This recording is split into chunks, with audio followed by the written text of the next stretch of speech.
Okay, I'm up on the ridge, as you can see. As viewed from the front, I am at the moment on the right hand chimney. There's no problem really with any of the flashings. I've checked around the back as well. They're all in place. They all seem relatively secure. This one's just coming away a little bit here, so perhaps a little bit of sealant around that to stop it coming a draft. There's a gap here that really should be sealed with lead sealant.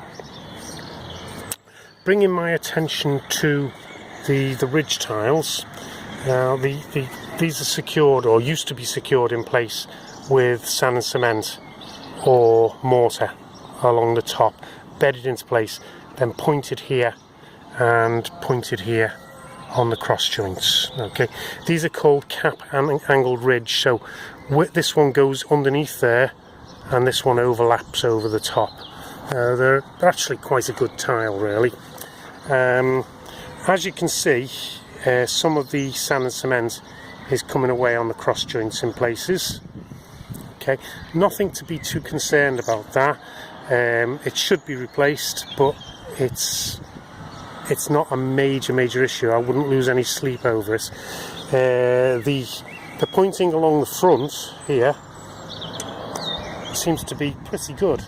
However, on the back, this may be to do with the way it's facing, but in the back it's not quite so good.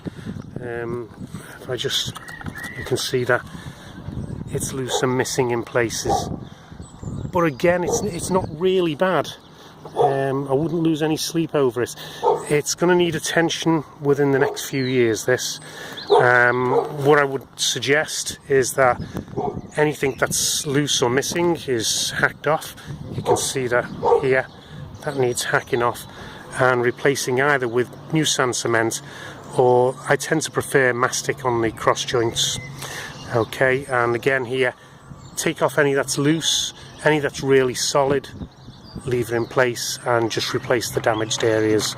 You do more damage if you try and take off stuff which is solid. On the rear elevation, the tiles are excellent. I found one missing stroke broken tile, and that's right here by me on the top here, and it has been repaired. Somebody's put a piece of DPC in here. However, it's not a very good job because it's missing here at the top. Shoved it up, but ideally that should be replaced. Ideally, unfortunately, because it's the top one, it means taking this cap off and replacing the tile and so on. That's probably why they've patched it, because it's difficult.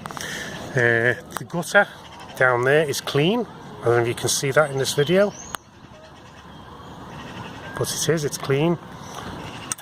I've been up here and had a good look at the flaunching. The flaunching is this sand and cement on the top here, and I've had a little tug on the pots. The pots are nice and solid. Two of them belong to you, I'm assuming, and the flaunching is in good order. Just back away a little bit. So, turning my attention to the chimney, as you can see, the sand and cement is in pretty good condition. At some point in the future it may need attention, but for the time being I would book that forward maybe another 10 years. There's a little bit of bowing there in the front of the chimney. That's, I don't know if you can see that, it's bent. It's straight here, and then the top 3 to 4 courses are starting to bow. That's because the feathers of the internal walls of the chimney, they've come adrift because of probably the corrosive gases going up the chimney. You start burning timber, it takes away the mortar and it causes them to spread. But that is actually historical, I would say. That has been addressed, so I wouldn't worry about that either. Okay. I'm going to move across to the other chimney in a moment and have a little look at that, and then I'll be going inside.